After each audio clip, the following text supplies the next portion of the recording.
Hi guys, আসসালামু আলাইকুম। It's me Roshni. Welcome to our another new blog. কেমন আছেন আপনারা সবাই? আশা করি সবাই অনেক ভালো আছেন। আল্লাহর রহমতে আমরাও অনেক ভালো আছি। প্রতিটা দিনই আমাদের জন্য খুব ভালো, তবে কিছু কিছু দিন আমাদের জন্য খুব স্পেশাল হয়, যেমন আজকের দিনটা। আর এই দিনটাতে আমরা কি কি করলাম, কি করে এই দিনটাকে আরো স্পেশাল করে তুললাম, তাই নিয়ে থাকছে আজকের ব্লগ। সো না টেনে পুরো ভিডিওটি দেখবেন। আই হোপ আপনাদের সবার অনেক ভালো লাগবে।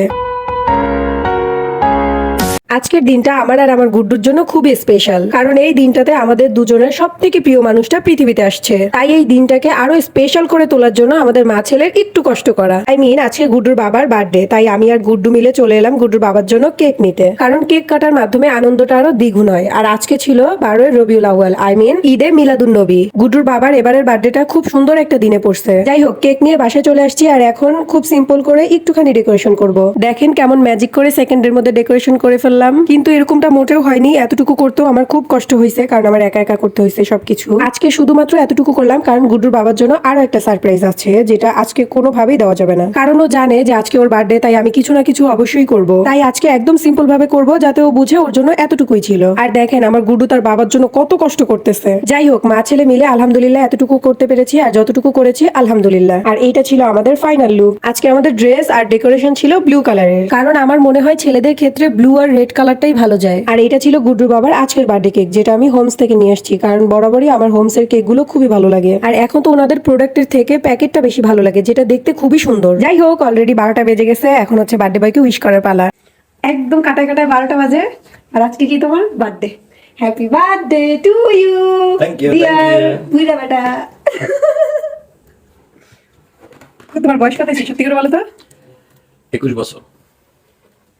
21। আচ্ছা যাই হোক, ওকে ওকে বাদ দিলাম। Happy birthday to you.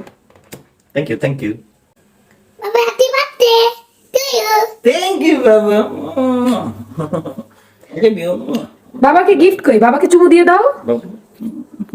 এইবার বার্থডেতে গুড্ডুর বাবা খুব খুশি, কারণ তার ছেলে এবার তাকে সবার আগে উইশ করছে। বিয়ের পর থেকে আমি গুড্ডুর বাবাকে সবার আগে উইশ করতাম, কিন্তু এইবার আমার আগেও আমার গুড্ডু তার বাবাকে উইশ করছে। যাই হোক, গুড্ডু আর গুড্ডুর বাবাও একদম রেডি হয়ে চলে আসছে, আর তারা এখন কেক নিয়ে দুষ্টুমি করতেছে বাবা ছেলে। আজকের বার্থডেটা একদম নর্মালি করছি ঘরে, একদম ঘরোয়া ভাবে, কোনো আয়োজন করিনি বেশি কিছু তেমন।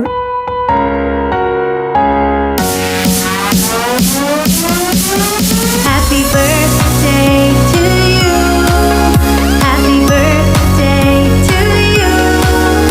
আজকে গুড্ডুর বাবার বার্থডেটা ঘরে এত সিম্পল ভাবে করার কারণ হচ্ছে কালকে গুড্ডুর বাবার জন্য আরেকটা সারপ্রাইজ আছে। দ্যাটস ওয়াই প্রতিবারের তুলনায় এবার গুড্ডুর বাবার মনটা একটু খারাপও ছিল। ও আমাকে বলছিল, কি ব্যাপার, তোমার কি হয়েছে এবার, তোমার একদম কোনো কিছুই নাই, মানে আমি কিছু বুঝতেছি না, কি হয়েছে তোমার। তো আমি বললাম, কেন কিছু হয় নাই, কি হয়েছে তোমার, তোমার বার্থডে তো করলামই, কেন তুমি খুশি না? বলে খুশি, কিন্তু প্রতিবারের তুলনায় এবার জানি কেমন করছো। আমি বলে তাতে কি হয়েছে, করছি তো। বলে ওকে ঠিক আছে, কিছু না। আজকে মনটা একটু খারাপ করে দিলাম, যাতে কালকে মনটা আরো অনেক অনেক অনেক বেশি খুশি হয়। তবে যাই বলি না কেন, গুড্ডুর বাবার এবারে বার্থডেটা এত সুন্দর একটা দিনে পড়ছে, যেটা আমরা কল্পনাও করতে পারিনি। কারণ আজকে ছিল একে তো ঈদে মিলাদুন নবী, তার উপর আবার গুড্ডুর বাবার জন্মদিন। আর এই জন্যই আমরা দুজনে মিলে ঠিক করলাম আজকে আমরা দুজনে মিলে রোজা রাখবো। তাই দুজনে মিলে ভোর রাতে উঠে সেহরি খেয়ে নিলাম। যাই হোক, আমার আজকের ব্লগটা এই পর্যন্তই। দেখা হবে নেক্সট ব্লগে গুড্ডুর বাবার সারপ্রাইজ নিয়ে। ততক্ষণ পর্যন্ত ভালো থাকবেন, সুস্থ থাকবেন, আর আমাদের জন্য বেশি বেশি দোয়া করবেন। আল্লাহ হাফেজ।